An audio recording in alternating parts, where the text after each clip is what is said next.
কংগ্রেস সভাপতি মঞ্চে উপস্থিত আছেন আমাদের সর্বভারতীয় সাধারণ সম্পাদক কংগ্রেস বিভাগ ভট্টাচার্য, উপস্থিত আছেন আজকের সভার মূল আলোচক কমরেড দেবাশিস চক্রবর্তী, প্রাক্তন যুব আন্দোলনের প্রাক্তন নেতৃত্ব, যারা উপস্থিত আছেন কমরেড তপস্যা সহ এই ঝাড়গ্রাম এলাকার বিভিন্ন প্রান্ত থেকে আগত কংগ্রেস, আমাদের সম্পাদক মন্ডলীর সদস্যরা উপস্থিত আছেন। সকলকে সংগঠনের পক্ষ থেকে রক্তিম অভিনন্দন এবং লাল সালাম জানাচ্ছি। আমরা যে কঠিন সময়ের মধ্য দিয়ে এই ঝাড়গ্রাম জেলায় যুবশক্তি পত্রিকার 58তম প্রতিষ্ঠা দিবসের কর্মসূচি আমরা করছি। আমরা রাজ্য সংগঠনের সিদ্ধান্ত গ্রহণ করি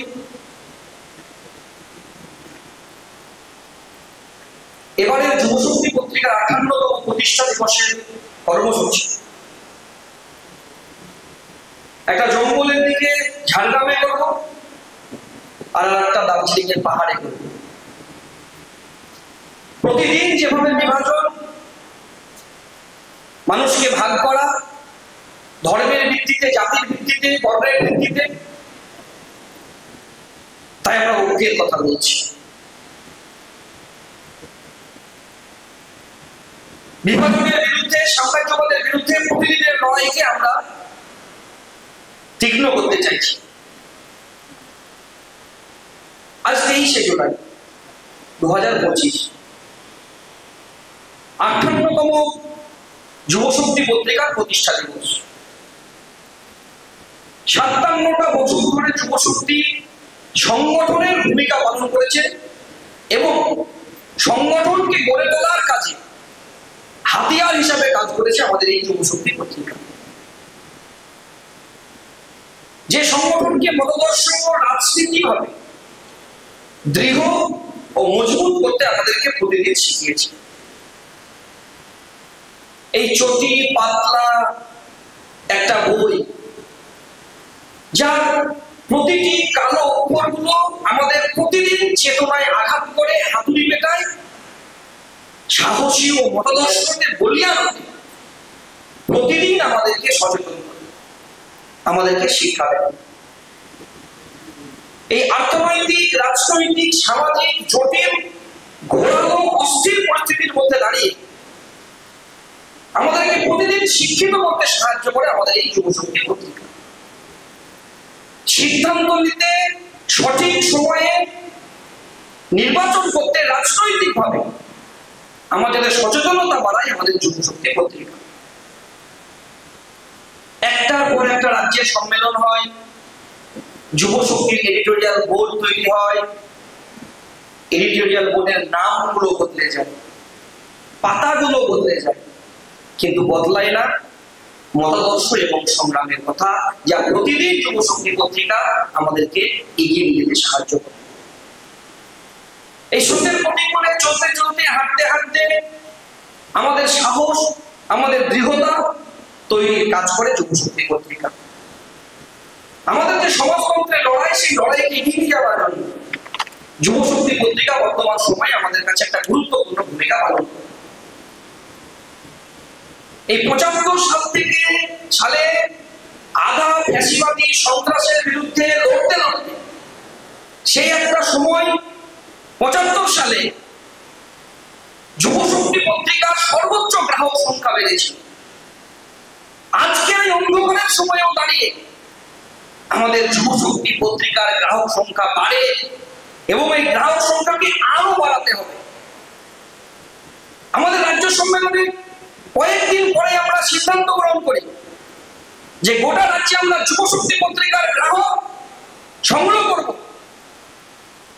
আমরা কয়েকদিনের সিদ্ধান্তে 10,000-এর বেশি যুবশক্তি পত্রিকার গ্রাহক সংগ্রহ করেছি। প্রতিকূলতার মধ্যে এই রাজ্য কমিটির কমরেডরা, অভিনন্দন কমরেডদের, অনেক ইতিবাচক উপাদান আমাদের মধ্যে আছে। এই সময় এই সংগঠনের ভিত্তি, মতাদর্শ, আমাদের লক্ষ্য, বৈজ্ঞানিক সমাজতন্ত্র, আমাদের স্লোগান সকলের জন্য শিক্ষা, সকলের জন্য কাজ। আমরা সব অংশের মধ্যে জোয়ারে ভাই কাজ করতে চাইছি। যুব সংগঠন আমরা কোনো শ্রেণী সংগঠন নই, কিন্তু আমাদের শ্রেণী অভিমুখ আছে। আমরা গরিব শ্রেণীর মানুষের প্রতি আমরা দায়বদ্ধ।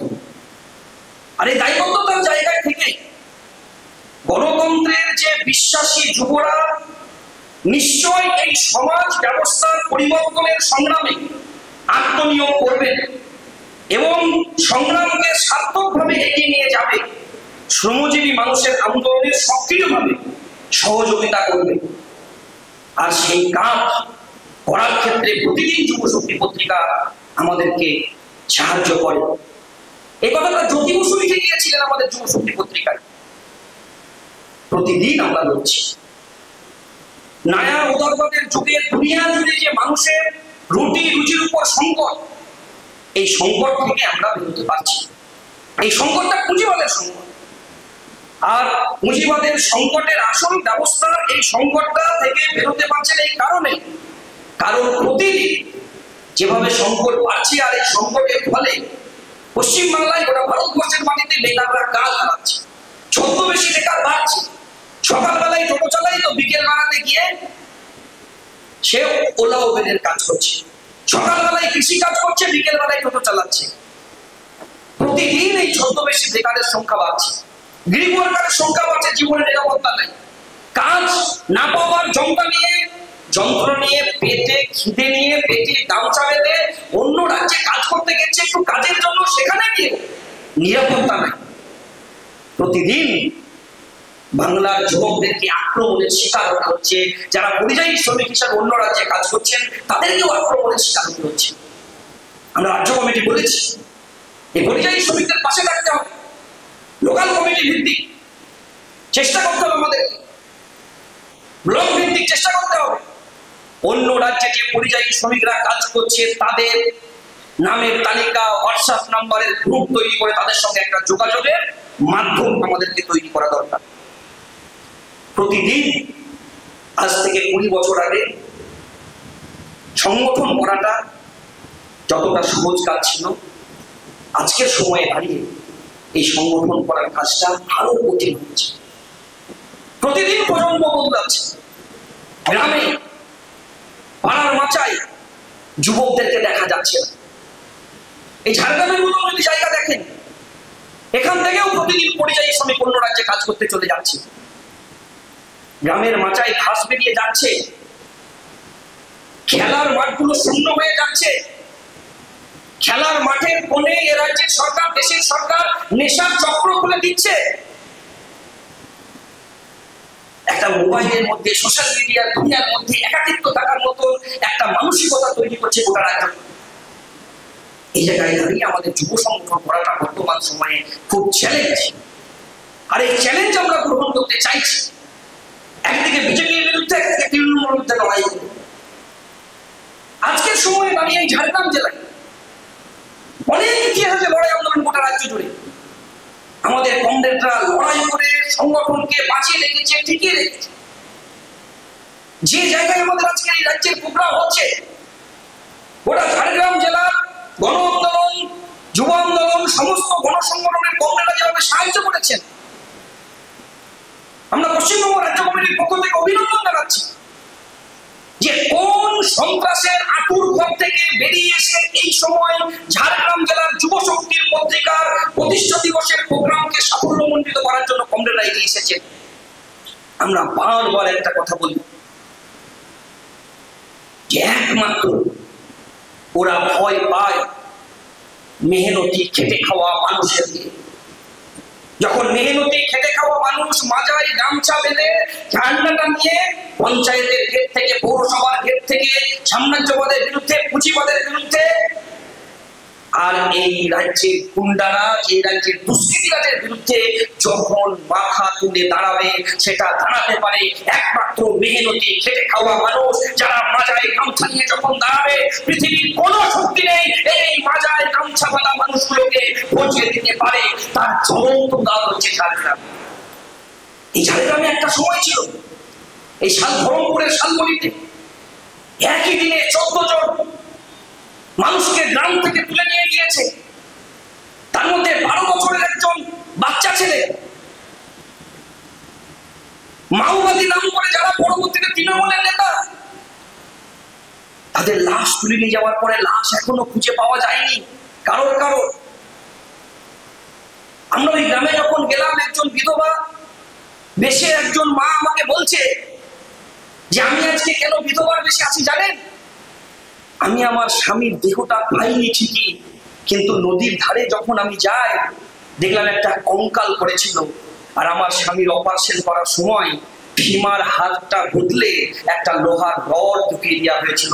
ওই লোহার রডটা দেখে আমি চিহ্নিত করেছি ওটা আমার স্বামীর দেহ। এটাই আমার পশ্চিম বাংলা, যে কঙ্কাল দেখে চিহ্নিত করতে হয় এটা আমার স্বামীর দেহ। অনেক দেহকে আজকে পাওয়া যায়নি।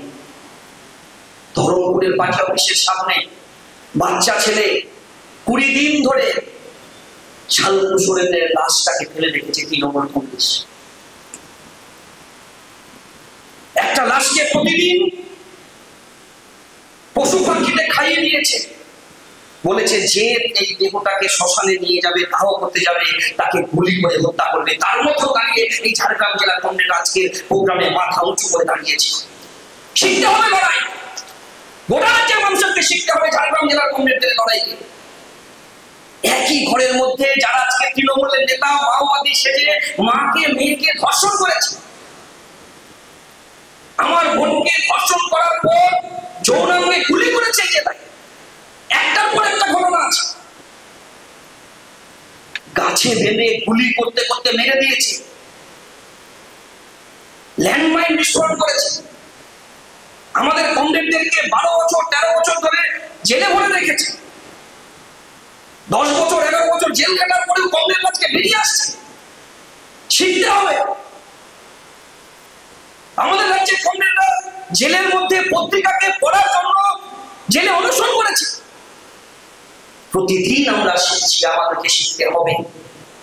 তাই শিক্ষা থেকে এই শিক্ষা নিয়ে আমরা রাজ্য কমিটি কয়েকটি সিদ্ধান্ত গ্রহণ করেছি যে গোটা রাজ্যের মাটিতে একদিকে কাজের দাবিতে আন্দোলন, শিক্ষার দাবিতে আন্দোলন, সাম্রাজ্যবাদের বিরুদ্ধে লড়াই, বিভাজনের বিরুদ্ধে লড়াইকে আরো তীক্ষ্ণ করতে হবে। তাই আমরা বলেছি, একটার পর একটা খুন করেছে। চরিত্র খুন হয়েছে, মইদুল খুন হয়েছে, একটার পর একটা খুন হয়েছে। আনিস খুন হয়েছে, কয়েকদিন আগে তামান্না খুন হয়েছে। আমরা রাজ্য কমিটি বলেছি 28 তারিখ তামান্নার জন্মদিন। 27শে জুলাই গোটা রাজ্যে ডিওয়াইএফআই এর সমস্ত ইউনিট কমিটিতে সমস্ত গণসংগঠনকে সঙ্গে নিয়ে, ছাত্র যুব মহিলা শিক্ষকদেরকে সঙ্গে নিয়ে সমস্ত ইউনিটে তামান্নার জন্য আমরা আঁকবো। জেলায় প্রদর্শনী হবে, রাজ্যে প্রদর্শনী হবে। আমরা শিল্পী সাহিত্যিক সবাইকে কাজের সঙ্গে যুক্ত করতে চাইছি। সুকান্ত শতবর্ষ, এই সুকান্ত শতবর্ষ আমরা গোটা রাজ্য জুড়ে পালন করবো এবছর। দিদিমণির যদি ক্ষমতা থাকে দিদিমণির ভাইবোর জন্য পালন করো, কিন্তু আমাদের সংগঠনের প্রতিষ্ঠাতা সম্পাদক ছিলেন কমরেড বুদ্ধদেব ভট্টাচার্য, তারই কাকা ছিলেন সুকান্ত ভট্টাচার্য, যার কবিতায় যার লিখনীতে বিপ্লবের কাজকে এগিয়ে নিয়ে যেতে সাহায্য করে, সমাজতন্ত্রের লড়াইকে এগিয়ে নিয়ে যেতে সাহায্য করে, সাম্রাজ্যবাদের বিরুদ্ধে লড়াইকে এগিয়ে নিয়ে যেতে সাহায্য করে। এই সুকান্ত শতবর্ষ আমরা পালন করব 15-16 আগস্ট থেকে সমস্ত জেলায়, সমস্ত লোকাল কমিটি এলাকায় আমরা সুকান্ত শতবর্ষ পালন করবো। আমাদের টিম গঠন হয়েছে, লোকাল, জেলা, তারপর গোটা রাজ্য জুড়ে আমরা যুব উৎসব পালন করব সুকান্ত শতবর্ষে। সাম্রাজ্যবাদের লড়াইকে আরো তীব্রতর করার জন্য নওজওয়ান ভারত সভার 100 বছর আমরা এই প্রোগ্রামকে সামনে রেখে গোটা রাজ্যে কর্মসূচি নেব। 8-9 সেপ্টেম্বর পূর্ব বর্ধমান জেলায়, যেখানে বটুকেশ্বর দত্তের বাড়ি ছিলেন, বটুকেশ্বর দত্তের বাড়ি থেকে আমরা মিছিল শুরু করব। শহীদদের প্রতি শ্রদ্ধা জানিয়ে যে বটুকেশ্বর দত্ত ভগৎ সিং এর সহযোদ্ধা ছিলেন। আর যে নওজওয়ান ভারত সভা হাত করে ডিওয়াইএফআই এর জন্ম, যে নওজওয়ান ভারত সভা তৈরি করেছিলেন ভগৎ সিং, আমরা তাদের উত্তরসূরি। তাই নওজওয়ান ভারত সভার কর্মসূচিকে আমরা গোটা রাজ্যে ছড়িয়ে দেব এবং গোটা রাজ্যে স্বাধীনতা সংগ্রামের সমস্ত শহীদদের প্রতি আমরা শ্রদ্ধা জানিয়ে কর্মসূচি নেব গোটা রাজ্য জুড়ে। 15ই সেপ্টেম্বর আমাদের কাজের দাবি দিবস। আমরা বলেছি এই কর্মসূচিকে সামনে রাখার জন্য, কাজের দাবিকে সামনে নিয়ে আসার জন্য, চালের ফর্ম পূরণ থেকে শুরু করে বন্ধ কারখানাকে নতুন কারখানা খোলা, পরিযায়ী শ্রমিকদেরকে ঘরে ফেরানো, 100 দিনের কাজ, পঞ্চায়েতে দুর্নীতি করে যারা 100 দিনের কাজকে বন্ধ করে রেখেছে, ডিওয়াইএফআই 15ই সেপ্টেম্বর গোটা রাজ্য জুড়ে কাজের দাবিতে দাবি দিবসকে সামনে রেখে গোটা রাজ্যের পঞ্চায়েত থেকে শুরু করে কারখানার গেটে ডিওয়াইএফআই নিজের দাবি নিয়ে গোটা পশ্চিম বাংলার সমস্ত যুবদের কাজের দাবি নিয়ে রাস্তায় নামবে। আর এই কাজে আমরা অগ্রসর হব। আমরা চাইছি এই সময় যে বিরাট একটা যুদ্ধ শুরু হয়েছে, বিরাট একটা লড়াই শুরু হয়েছে, এই লড়াইটা আমরা ডিওয়াইএফআই একা লড়তে পারবো না। তাই লড়াইটা করার জন্য ছাত্র, যুব, মহিলা, শিক্ষক, শ্রমিক, আইনজীবী, ডাক্তারবাবু সবার কাছে আমরা আহ্বান জানাচ্ছি, মেহনতি খেটে খাওয়া মানুষ, যে আসুন লড়াইটা একসাথে লড়ি। কারণ লড়াইটাকে অনেক দূর অবধি এগিয়ে যাওয়ার জন্য আমাদের কি করতে হবে, তারই শপথ গ্রহণ করি আমরা আজকের যুব শক্তি পত্রিকার 58তম প্রতিষ্ঠা দিবসে। সকলকে অভিনন্দন জানিয়ে আমি আমার কথা শেষ করছি।